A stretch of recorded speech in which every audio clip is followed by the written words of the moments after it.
जय Hind to all my respected aspirants. मैं Karun classes के माध्यम से आप सभी का स्वागत करता हूं। जैसे कि आप जानते हैं, हमारी एक सीरीज चल रही है उत्तराखंड की हिस्ट्री से रिलेटेड, जिसमें हमने चंद जो डायनेस्टी है उसको हम ले रहे हैं पहले, राइट।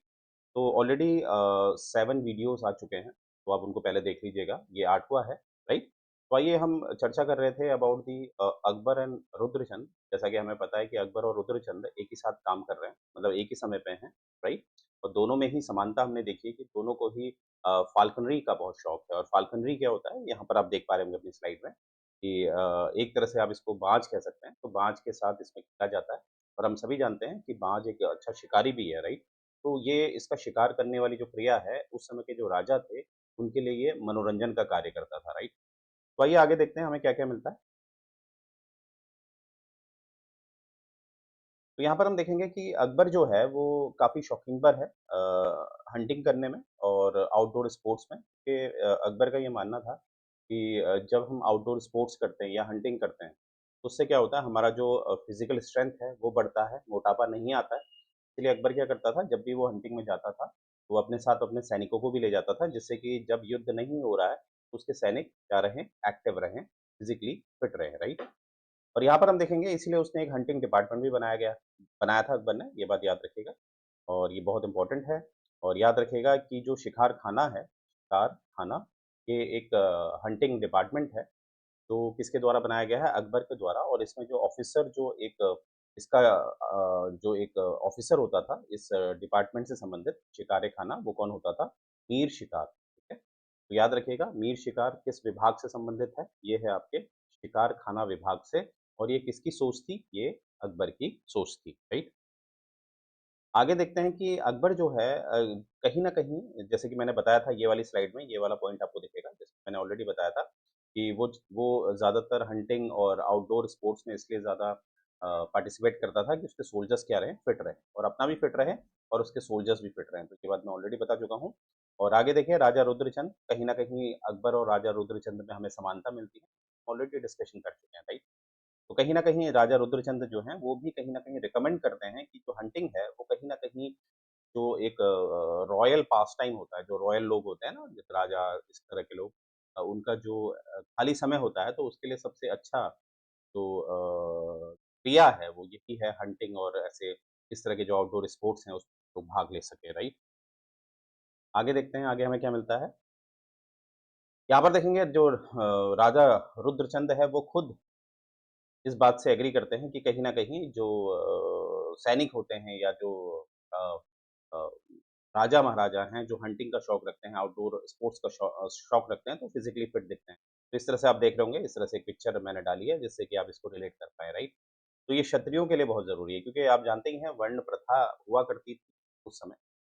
आज भी है, मैं ये नहीं कह रहा हूँ कि, पर उस समय ज़्यादा मानी जाती थी, क्योंकि जब से संविधान आया है, तो वर्ण प्रथा को हम एक आध्यात्मिक रूप में इसको मान सकते हैं, परंतु एक सामाजिक रूप में इसको हम नहीं मान सकते, क्योंकि आज सामाजिक रूप में सबसे ऊपर संविधान होता है। परंतु अगर मैं भारत का इतिहास देखूँ, तो उसमें वर्ण प्रथा हुआ करती थी। जो दूसरे नंबर में आते थे क्षत्रिय, उनकी ज़िम्मेदारी होती थी कि वो देश की सुरक्षा करते थे, तो उनके लिए एक फिज़िकल फ़िटनेस बहुत ज़रूरी होती है, राइट? आगे देखते हैं कि यहाँ पर ये भी बता रखा है कि हंटिंग जो है वो की जाती थी, जिससे कि जो चर्बी है, वो कहीं न कहीं ज़्यादा ना रहे, राइट?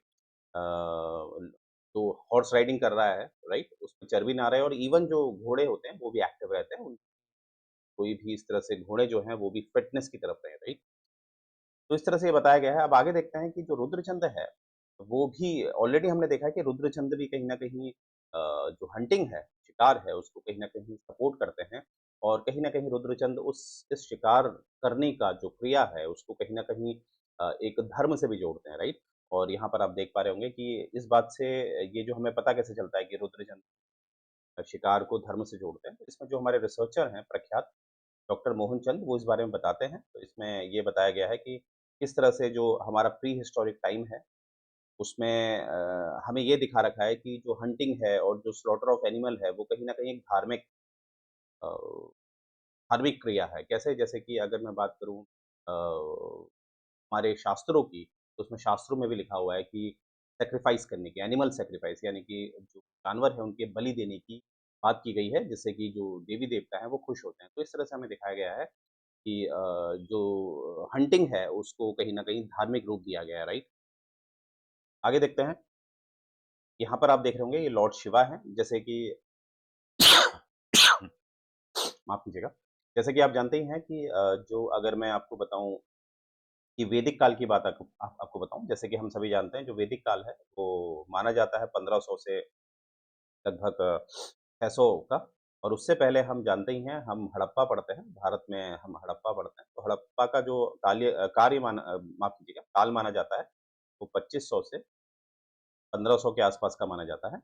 तो हड़प्पा सभ्यता में हमें दिखता है कि जो लोग थे वो जो नेचुरल हमारा एनवायरनमेंट होता है उसको पूजते थे, अर्थात जैसे हवा को, पानी को इस तरह से। तो वैसे ही उस समय जो लोग थे हड़प्पा सभ्यता के वो लोग एक एक डीटी यानी कि एक देवता को पूजते थे, उसको वो लोग कहते थे पशुपति। और ये भी धारणा है कि पशुपति से ही लॉर्ड शिव आए हैं, ठीक है? शिवा आए हैं, लॉर्ड शिवा। यानी कि हम ये कह सकते हैं कि पशुपति और शिवा एक ही बात है। तो यहाँ पर हमें दिख रहा है कि जो पशुपति है उनको उस समय जो ट्रेडिशनल अप्रोच थी भारत की, वो ये माना जाता था कि जो पशुपति हैं वो जानवर के प्रोटेक्टर हैं।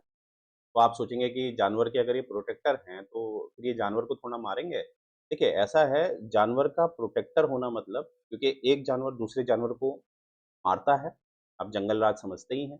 तो इसमें क्या है कि अगर जानवर को प्रोटेक्टर हैं ये पशुपति जी, तो ये कहीं न कहीं दूसरे जानवर जो दूसरा जानवर इस जानवर पे आक्रमण कर रहा है, उसको मारते हैं। ठीक है? तो इस तरह से कहीं न कहीं ये कुछ कारण दिए गए हैं। प्राचीन इतिहास का एक आधार बना रखा है। इसके द्वारा ये बताने का प्रयास किया गया है कि जो जानवरों को मारा जाता है, वो कहीं न कहीं एक धार्मिक क्रिया है, एक रिलीजियस एक्ट है। इसीलिए हमें ये बात पता चल रही है। आगे देखते हैं जो भंडारकर साहब हैं हमारे रिसर्चर, वो कहते हैं कि जो निषद ट्राइब एक निषद ट्राइब के बारे में ज़िक्र करते हैं, वो कहीं न कहीं जो रुद्र है उनके क्लोज़ कॉन्टैक्ट में थे। रुद्र जैसे कि मैंने बताया था, रुद्र से ही लॉर्ड शिवा को माना गया है। तो यहाँ पर हमें दिखता है कि भंडारकर साहब बताते हैं, तो लॉर्ड शिवा है, वो कहीं न कहीं शुरुआत से ही कहीं न कहीं गॉड ऑफ हंटिंग के नाम से प्रसिद्ध थे। जैसे पहले लॉर्ड शिवा पशुपति के नाम से थे, तो पशुपति को कहा जाता था गॉड ऑफ हंटिंग, तो वैसे ही शिवा को भी कहा गया गॉड ऑफ हंटिंग। और जो ये निषद ट्राइब है, ये कहीं न कहीं इसका ज़िक्र हमें रामायण में भी मिलता है और महाभारत में भी मिलता है। तो ये प्रश्न पूछा जा चुका है, जितना मुझे याद है कि ये पूछा जा चुका है कि या तो रामायण था या महाभारत था, तो उसमें पूछा गया था कि कौन-सी इनमें से निम्न जो ट्राइब्स दी गई हैं रामायण में या महाभारत में इसका उल्लेख मिलता है। तो वहाँ पर आपने कहाँ टिक करके आना था? निषद ट्राइब्स में, राइट? ये आप देख पा रहे होंगे पिक्चर में, इस तरह का मैंने दिखाने का प्रयास किया है, राइट? आगे देखते हैं ये जो निषद ट्राइब है वो ऑब्वियसली वो पहाड़ में रहते थे, जंगलों में रहते थे और इनका जो मेन जो अ, व्यवसाय होता था, वो होता था हंटिंग होता था, फिशिंग होता था। आप जानते ही हैं ट्राइब्स का मतलब क्या है। मैं आजकल के ट्राइब्स की बात नहीं कर रहा हूँ, मैं पुराने ट्राइब्स की बात कर रहा हूँ। तो उनका काम क्या होता था, जिस तरह से जानवर अपनी ज़िंदगी बिताता है, यानी कि वो खाने की तलाश पे रहता है, यानी कि हंटिंग करता है, उस तरह से ही ये निषद ट्राइब्स रहते थे। और हम एक कथा है, उसमें ये दिखाया गया है कि कुछ जो सारस हैं, वो संभोग कर रहे थे, तो उसी समय इन सारस को मार दिया जाता है, जब ये संभोग के दौरान इनको मार दिया जाता है। तो यहीं से ये दृश्य देखकर वाल्मीकि जो हैं, वो कहीं न कहीं अ, उत्साहित होते हैं, कहीं न कहीं उनको एक प्रेरणा मिलती है कि वो रामायण को कहीं न कहीं कंपोज़ कर देते हैं, ठीक है? तो हम सभी जानते हैं वाल्मीकि द्वारा रामायण लिखी गई है, तो इसमें एक ये कहानी भी हमें मिलती है कि संभोग के दौरान जब जो सारस है उनको जब मार दिया जाता है, तो उसी समय वाल्मीकि के मस्तिष्क में ये ख़्याल आता है, वो कुछ दृश्य को सोचते हैं और उस दौरान उसके पश्चात वो एक रामायण को लिखते हैं, राइट? और हमें आगे दिखता है कि जो निषद ट्राइब है, वो कहीं न कहीं ये दिखाता है कि उस समय का जो एक समाज था, जब ये निषद लोग थे, तो वहाँ पर हंटिंग गलत बात नहीं है क्योंकि हंटिंग की जा रही है एज़ फूड की तरह यानी कि खाने की तरह, ठीक है? परंतु अगर कोई जानवर संभोग कर रहा है, तो उस समय उसको नहीं मार सकते। एक एक कोड था, एक एक नियम था, परंतु यहाँ पर हमें क्या दिख रहा है कि सारस संभोग कर रहे थे, तो उस दौरान उनको मारा गया। तो ये कहीं न कहीं ये एक उस समय का जो समाज था, के नियमों के विरुद्ध था। तो ये बात यहाँ पर बताई गई है और यही दृश्य को समझते हुए वाल्मीकि जी ने एक उनको आइडिया मिलता है कि क्या एथिकल कोड होते हैं, समाज के क्या नियम होते हैं, उनका कैसे उन नियमों को कैसे तोड़ा जाता है, इस तरह से। तो इसी तरह उन्होंने एक रामायण का रचना करी है, राइट? आगे बढ़ते हैं।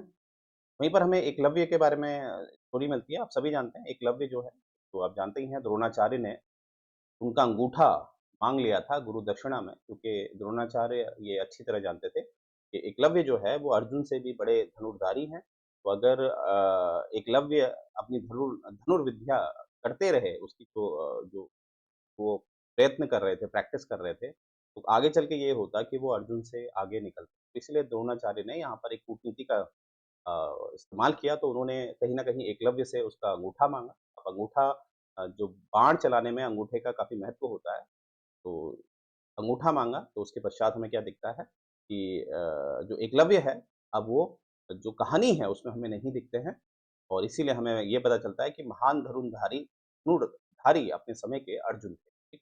तो ये स्टोरी हमें दिखती है, ये स्टोरी हमें कहाँ दिखती है? महाभारत में, राइट? तो यानी कि यहाँ को हम क्यों जोड़ रहे हैं, इसको ऐसी बातें क्यों कर रहे हैं, ठीक है? पहले तो देखिए निषद का ज़िक्र जो है, जो निषद जो ट्राइब्स के बारे में मैंने बताया था, इसका ज़िक्र हमें रामायण में भी मिलता है, महाभारत में भी मिलता है और निषद का ही एक राजकुमार है, उसका नाम है एकलव्य और एकलव्य से संबंधित स्टोरी जो है, जो मैंने अभी आपको बताई, दाहिने हाथ का अंगूठा ले लिया जाता है गुरु द्रोणाचार्य द्वारा, ये हम सभी लोग जानते हैं, राइट? तो इसीलिए इसमें लिंक है कि जो एकलव्य हैं, वो किस टाइप के हैं, किस जनजाति के हैं, ये है आपके निषद के, राइट? आगे देखते हैं। अब रुद्र के बारे में मैंने आपको बता दिया था। रुद्र जिनका ज़िक्र हमें ऋग मतलब जो ऋग्वेदिक हमारा काल है, जो 1500 से 600 माना जाता है, तो उसमें जो आप सभी जानते हैं वेदों की रचना की गई है। तो कहीं न कहीं ये वेदों के कहीं न कहीं भगवान है, डीडी है, ठीक है? और जो रुद्र हैं ये जुड़े हुए हैं आपके विंड से, स्टॉर्म से, हंटिंग से मतलब इनको हवा का देवता माना जाता था, तूफ़ान का देवता माना जाता था और कहीं न कहीं हंटिंग का देवता भी माना जाता था। कैसे? क्योंकि ये प्रोटेक्टर ऑफ द एनिमल थे और अगर किसी एनिमल को दूसरे एनिमल से खतरा होता था, तो उसे ये मारते थे, राइट? तो यहाँ पर हम देखेंगे जो ऋग्वेद का रुद्र है, वो कहीं न कहीं ये माना जाता था, वो देवाधिदेव है, यानी कि महानों में भी सबसे महान है, माइटी ऑफ द माइटी। तो यहाँ पर हम देखेंगे कि जो लॉर्ड शिवा है is considered to have evolved from Rudra. मैं ऑलरेडी बता चुका हूँ कि रुद्र से ही लॉर्ड शिव की उत्पत्ति हुई है, ये माना जाता है, राइट? Very important point. अब देखिए यहाँ पर लिखा है कि जो हंटिंग है वो उस समय राजाओं के लिए काफ़ी अच्छा पसंदीदा समय होता था, जब भी उनके पास फ्री टाइम होता था। हम ऑलरेडी इसमें डिस्कशन कर चुके हैं। इस वाले पॉइंट को हम देखते हैं, जो मुगल किंग है जहाँगीर और जहाँगीर का अगर मैं फिर बोल रहा हूँ, अगर हम समयकाल देखें, जैसे कि बाबर के लिए आप देखिए 1526 से लेकर 1530 और आपका बाबर के बाद हुमायूँ का टाइम है 1530 से लेकर 1556 बीच में अंतराल भी है। अकबर के लिए अगर समय देखें, तो अकबर के लिए है 1556 से 1605। जहांगीर का जो समय है वो है 1605 से 1627। तो 1605 से 1627 आपका जहांगीर का समय है, ठीक है? तो जहांगीर ने कहीं न कहीं उनका जो संस्मरण है तुझुक जहांगीरी, उसमें उन्होंने खुद इसका ज़िक्र किया है कि सभी खेलों में से मैं बंदूक के खेल में सबसे अधिक रुचि रखता हूँ और एक ही दिन में मैंने 18 हिरणों का शिकार किया है। इस तरह से आप देख रहे हैं कि जो एक एलाइट क्लास होती थी या जो एक रूलिंग क्लास होती थी, राजा-महाराजा होते थे, उनके लिए सबसे फ़ेवरेट टाइम पास होता था, वो शिकार होता था, राइट? और आगे देखें यहाँ पर हमें ये भी दिखेगा कि जो हमारे यहाँ पर से देखिएगा ये आगे की ये भी बता रखा है कि एंटीलोप को भी मारा गया है, यहाँ पर आप देख पा रहे होंगे 276 एंटीलोप को भी मारा गया है, इस तरह से ये बात बताई गई है। तो इस तरह से देखिए ये आपसे कोई पूछने वाला तो नहीं है, परंतु इसमें ये बता रखा है कि किस तरह से जो राजा-महाराजा होते थे चाहे वो मुगल क्यों ना हो, अभी मुगलों की बात हो रही है क्योंकि ज़्यादातर हमने देखा है कि अगर मैं रुद्रचंद की बात कर रहा हूँ, तो रुद्रचंद किसके समकालीन माने जाते हैं? अकबर के। हमने देखा भी था उनकी दोस्ती, ठीक है? तो इस तरह से ये बताया जा रहा है कि राजा-महाराजा अपनी बड़ी प्रशंसा मानते थे जब वो जानवरों को मारते थे, राइट? और अकबर के बारे में देखें तो अकबर की जो बंदूक थी उसको प्रसिद्ध है मतलब ये प्रसिद्ध है इस नाम से संग्राम नाम से, याद रखिएगा अकबर की जो बंदूक है वो संग्राम नाम से प्रसिद्ध है। तो यहाँ पर अकबर खुद कहते हैं कि उन्होंने अपनी बंदूक जो कि संग्राम है उससे 3000 से 4000 जो पक्षी हैं, जो दुष्ट हैं दुष्ट जानवर हैं उनको मारा है, ठीक है? तो इस तरह से हमें दिखता है, तो अपनी-अपनी बड़ाई कर रहे हैं और यहाँ पर हम भी देख रहे हैं कि जो बात की जाए, इसमें भी वही बता रखा है कि अकबर और रुद्रचंद वेयर क्लोज़ फ्रेंड और यहाँ पर हम देखेंगे क्योंकि वो शिकार में फ़ाल्कनरी का इस्तेमाल करते थे। अब फ़ाल्कनरी मैंने बताया आपको एक तरह का फ़ाल्कन एक पक्षी है? वो कहीं न कहीं मांसाहारी है, तो उसका एक अगर उसको एक स्पोर्ट्स की तरह ये लेते थे, ठीक है? एक खेल की तरह ये लेते थे, तो वो उसको छोड़ते थे किसको? फ़ाल्कन को छोड़ते थे और वो अन्य जीव पे अटैक करके उनको मारता था। तो ये एक तरह का मनोरंजन था किसके लिए? तो ये राजा-महाराजे और ख़ासकर हमारे हिसाब से अकबर और रुद्रचंद्र जी, राइट? आगे देखते हैं associated with this fact the Akbar appointed Birbal royal priest of Rudrachand as his minister. हम सभी जानते हैं कि अकबर और बीरबल जैसे अकबर के 9 रत्न हैं, उसे उनमें से एक बीरबल है और बीरबल अकबर के दरबार में कहीं न कहीं किसकी वजह से शामिल होता है, वो है आपके रुद्रचंद। ये बात आपने याद रखनी है क्योंकि ज़्यादातर स्टूडेंट हमारे या बालक-बालिकाएँ हमारे ये जानते हैं कि अकबर और बीरबल के बारे में आपने काफ़ी सुना है। तो ये याद रखिएगा कि बीरबल से अकबर को मिलाने वाले कौन हैं? राजा रुद्रचंद, राइट? आगे देखते हैं ही also observed that Akbar had exempted Rudrachand. अब हम सभी जानते हैं मैंने ऑलरेडी आपको बताया है, जैसे अगर मैं बात करूँ फिरोज़ शाह तुगलक की, हैं? फिरोज़ शाह तुगलक जैसे प्रीवियस मैंने बताया, फिरोज़ शाह तुगलक का अगर हम समयकाल देखें तो 1351 से लेकर 1388 तक है और इनके समकालीन थे ज्ञानचंद और ज्ञानचंद को ही फिरोज़ शाह तुगलक ने गरुड़ की उपाधि दी थी, गरुड़ की एग्ज़ाम में पूछा जा सकता है आपसे। और दोनों में अच्छी मित्रता थी और इसीलिए फिरोज़ शाह तुगलक ने भी ज्ञानचंद से कह दिया था कि उनको जो सालाना जो एक भेंट लाने का एक परंपरा है, उससे उनको निजात मिलती है किसको? ज्ञानचंद को। और वैसे ही हमें दिखता है कि अकबर जो है वो रुद्रचंद से इतने प्रभावित हो जाते हैं, कि रुद्रचंद को भी ये आदेश दे देते हैं कि उनको भी जो सालाना जो उनको हाज़िर होना पड़ता है, वो हाज़िर होने की ज़रूरत नहीं है। और मैंने ये भी बता दिया कि सालाना क्यों हाज़िर होना पड़ता था, क्योंकि इससे ये पता चलता था कि कहीं न कहीं जो आस-पास के जो भी प्रांत हैं, वो मुगलों के अंतर्गत आते हैं। अटेंडेंस देने का मतलब, उपस्थिति देने का मतलब ये माना जाता था उस समय, राइट? और कोई भी अगर उपस्थिति नहीं देता था साल में 1 बार, ये माना जाता था कि उसने अपने आप को स्वतंत्र घोषित कर दिया है और उसके पश्चात जो मुगल सेना होती थी, वो उस प्रांत में आक्रमण करती।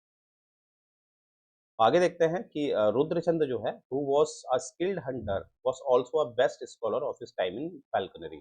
यानी कि मैंने ऑलरेडी प्रीवियस लेक्चर में आपको बता रखा है कि फाल्कनरी मतलब ये एक स्पोर्ट्स होता है, जो फाल्कन के थ्रू खेला जाता है। तो यहाँ पर हमें दिखता है कि उस समय में जब ये अकबर और रुद्रचंद हैं, उस समय काल में रुद्रचंद से बेहतर किसी को भी फाल्कन के बारे में या फाल्कन से संबंधित जो खेल है, उसके बारे में किसी को नहीं पता था, राइट? और आगे क्या in fact there have been very few experts who could have written on this subject. मतलब इतना कोई एक्सपर्ट था ही नहीं, जितना एक्सपर्ट रुद्रचंद है। तो यहाँ पर रुद्रचंद की तारीफ की गई है। इसलिए हमें दिखता है कि अकबर रुद्रचंद को काफ़ी एडमायर करता था और रुद्रचंद काफ़ी एक काफ़ी बहादुर राजा माना जाता है। तो इस तरह से पिक्चर देख सकते हैं।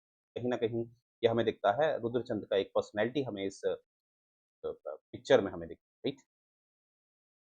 आगे देखते हैं, अब ये देखिए ये है आपका फाल्कन, ठीक है? ये आप देख पा रहे होंगे पिक्चर में। तो यहाँ पर देखिए जो फाल्कन होते हैं उसकी 40 प्रजातियाँ पाई जाती हैं, ठीक है? और ज़्यादातर ज जैसे आपसे पूछा जा सकता है कि जो का जो एक कितनी प्रजातियाँ इसकी पाई जाती हैं, तो वहाँ पर आप 40 कह सकते हैं। और जो यहाँ पर हम देखेंगे कि ये ज़्यादातर हर हमारा जो कॉन्टिनेंट्स हैं, महाद्वीप हैं, वहाँ ये पाया जाता है, परंतु ये अंटार्कटिका में नहीं पाया जाता है। यहाँ पर आप देखिएगा, अंटार्कटिका में आपको फाल्कन नहीं दिखेगा। और इसका जो विज़न है, अगर इसकी तुलना इंसान से की जाए तो इनका 2.6 टाइम हायर होता है। 2.6 गुना ज़्यादा इनका एक देखने की क्षमता होती है इंसानों से, ठीक है? आगे देखते हैं और इनमें से जो एक 40 जो मैंने आपको बताया बताया था कि प्रजातियाँ हैं इनकी फ़ाल्कन की, उनमें से है पेरिग्रीन। ये सबसे होते हैं जो सबसे तेज़ होते हैं पेरिग्रीन, ठीक है? जिनकी स्पीड मापी गई है वो है 200 माइल्स पर ऑवर यानी कि 320 किलोमीटर प्रति घंटा। अब आप इमेजिन कर सकते हैं ये बुलेट ट्रेन जो आजकल चल रही है है ये, वो भी इतनी नहीं ले पाते हैं। और 320 किलोमीटर प्रति घंटा ये मूव करता है, ठीक है, फ़ाल्कन। और सोचिए किसी पे अटैक करेंगे इसको तो किसी को भी ये हवा में भी क्या करेंगे मार सकते हैं, इतनी इनकी स्पीड, ठीक है? तो इसीलिए ये स्पीड इनको क्या बनाती है स्पीडिएस्ट मूविंग क्रिएचर ऑन अर्थ, ठीक है? और अभी तक ये जो डाइव देखी गई है, अभी तक जो रिकॉर्ड की गई है वो है 390 किलोमीटर प्रति घंटे की। जब ये डाइव मारते हैं, यानी कि जब ऊपर से नीचे ये डाइव मारते हैं, तो स्पीड देखिए इनकी। तो मोटा-मोटा हम ये समझें कि 300 किलोमीटर से ज़्यादा इनकी एक मूविंग स्पीड होती है। तो मुझे उम्मीद है ये डेटा जो भी मैंने आपको पढ़ाया है, ये आपको पसंद आया होगा और यहाँ से देखिए हमें ये याद रखना है कि ये जो फाल्कनरी वाला है, कि मैंने बताया था अजय सिंह रावत जी से मैं आपको पढ़ा रहा हूँ, तो उसमें काफ़ी इलैबोरेट फॉर्म में ये डेटा दिया होता है, इसीलिए मैं एक-एक पॉइंट आपको पढ़ा रहा हूँ, जिससे कि आपके माइंड में ये बिल्कुल बैठ जाए, ठीक है? और मैंने ऑलरेडी बताया कि आधार है अजय सिंह रावत जी और किस लेवल की पढ़ाई इसमें होती है। ऑब्वियसली आपके वनडे के पेपर भी ठीक? जितने भी फैक्ट्स आ रहे हैं और कहीं पर भी आपके कोई क्वेश्चन होते हैं, कमेंट सेक्शन में लिखिए, ठीक? तो यहीं से मैं सेशन एंड करने जा रहा हूँ। जय हिंद।